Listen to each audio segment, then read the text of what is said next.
All right, Trump and Musk. Looks like they're not going to last. Kash Patel, the FBI director who wants to dismantle the FBI, looks like he might be getting the smoothest confirmation. And I also have this really disturbing video of this GOP senator's husband snubbing Kamala Harris. All those clips coming up right now. So for those of you who don't know, Kamala Harris's job as vice president is swearing in senators. That means Republicans and Democrats, and most of them have been pretty cordial. We've actually seen some GOP senators' family want to meet Kamala Harris because they said they voted for her. Ready? 1, 2, 3. Thank you very much. Take care, guys. Love their lady.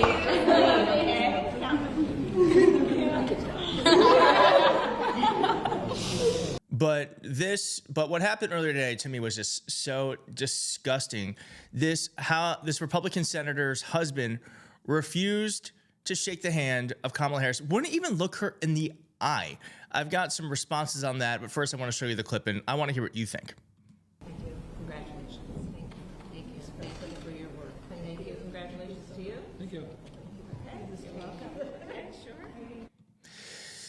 Yeah, that's me too. Let's watch that one more time. And then I have their explanation, which I don't think holds a candle, but let's just watch it. Thank you. Thank you for your work. Thank you. Congratulations to you. Thank you. Okay, you're welcome. Okay, sure. So first off, you just have to know that Kamala Harris made a face. It's very clear this man was being a dick. And what folks are saying is that he's holding a cane. Because he's holding a cane, he couldn't shake her hand. That's just not how these things work. He could have held his cane to a different hand. He could have handshakes happen all the time, and you do not need a cane reliably for that 3 seconds.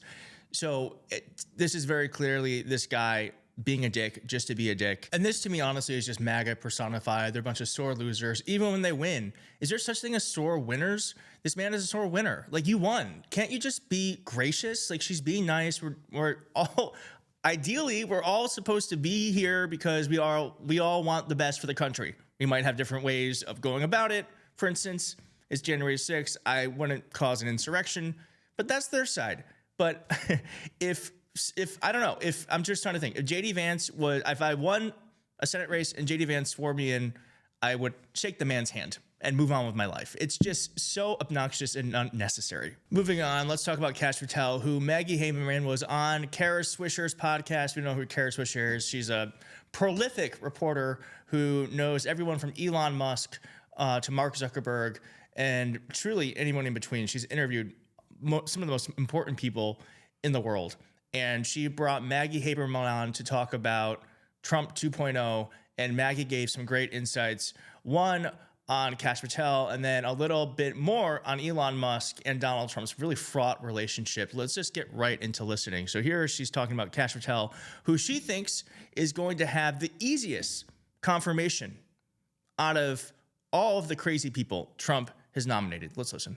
Kash Patel, as you mentioned, to lead the FBI, wildly unqualified. I think Kash Patel actually has at the moment, the easiest path. Because, so he said, I'd shut down the FBI Hoover building on day one and reopen it next day as a museum of the deep state. Yeah, well, that's so not why going to does he happen. have, I mean, right. Yeah, why does he have the easiest?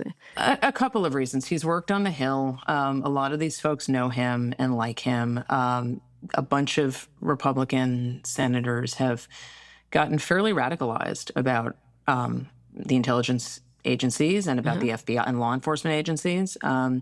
Remember, Trump has made a cause of talking about the FBI executing a search warrant on Mar-a-Lago in August of 2022 in search of classified documents that he had held on to after he left office and did not return after several requests. And so there's a lot of shared feeling by Republican senators with Trump about the FBI, and they think Kash is a good choice. Now, Kash not only has said he would shut down the building and reopen it as a museum, he also talked, in a podcast with Steve Bannon in, I think it was 2023, about how he would, quote unquote, go after the media, that whether it was civilly or criminally, that would be figured out later. So all of these are open questions, but Trump has been pretty plain about his desire for retribution. And we'll see what questions Patel gets asked. Squabble, and were you?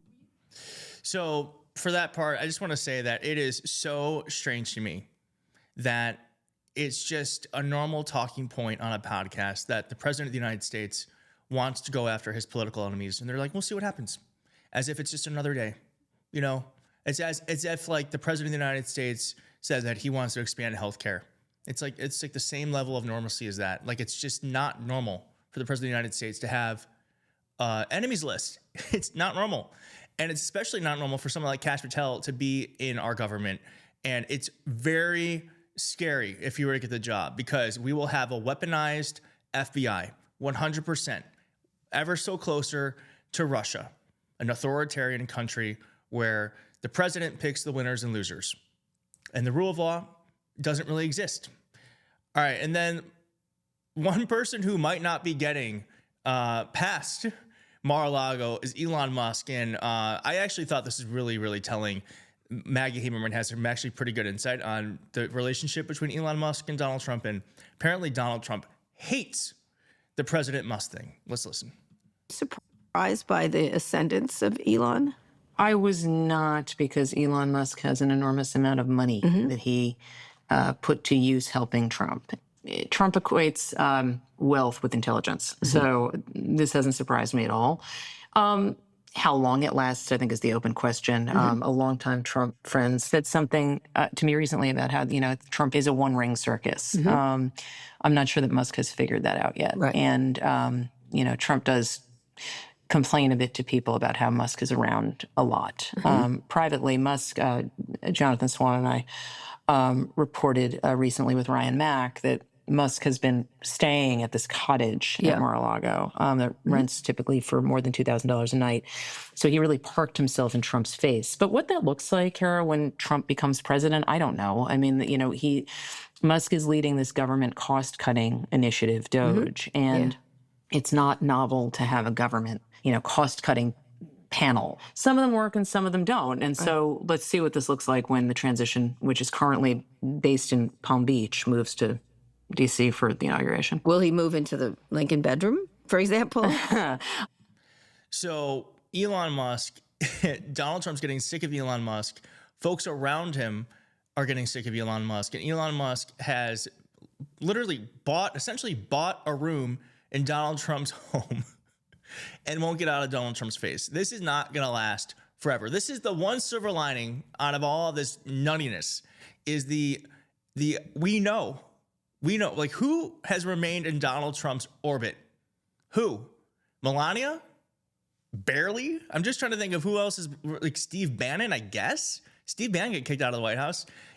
One thing constant about Donald Trump is he does not like to have best friends. He moves through people like water through a river. He just cannot keep friendships. He can't even keep frenemies. So this is not going to last. Let's keep listening. I don't think he will move into the Lincoln bedroom, but I do think that at the moment, and again, we'll see what this looks like, I think he's going to try to have as much proximity to Trump as possible. That requires, being given an office on the White House campus, either in the Eisenhower Executive Office building, which is adjacent to the White House, or the West Wing proper. And let's see whether that happens. Musk will be, but it's a fraught relationship, or has potential for becoming more so. You are correct that they are not dissimilar. Trump usually delegates dealing with unpleasant interpersonal tasks to people around him. I think a bunch of people around him are also struggling with how aggressive Musk can be in their interactions. Right. No, I've heard Even his staff is sick of Musk. from them, oddly enough. And so I don't know what that ends up looking like. But do I also think that if you ask them publicly, they would all say, What a great entrepreneur. Musk is a great supporter, and this is like I think that's true too. Yeah. So when you look at that, is there something a line he could cross? Is Trump bothered by the President Musk thing? He did address it, and he seemed. Yeah, no, he didn't bring that up because it doesn't bother him. Yes, I mean, exactly. It definitely bothers him. The puppet master pictures, etc. Yeah, I mean, just the President Musk line was always going to be a way to get him. And I mean, Trump's not a wind-up toy, but there certainly are very specific things that can zotz him. And that was one of them. But I think once Trump is actually the president, that might stay. So your task, if you choose to accept it, is to say President Musk as much as possible, online, offline, and whenever you tweet at Donald Trump, if you're on Twitter. If you're not understanding, I'm barely on it myself. I'm actually on Blue Sky. Follow me on Blue Sky. So President Musk bothers the shit out of Donald Trump. But I've actually said that's what I assumed was happening when Donald Trump referenced it a couple of weeks ago. Said that here on this channel. So it's nice to have that confirmed. But it's obviously like, duh. Like Donald Trump wants the spotlight all the time. And I guess that is the thing that is the only thing I'm going to be looking forward to during this disgusting 4 years, if we're lucky, of Donald Trump at the White House. Is at least we know there is an impending destruction between Elon Musk and Donald Trump. And I cannot wait to see what happens.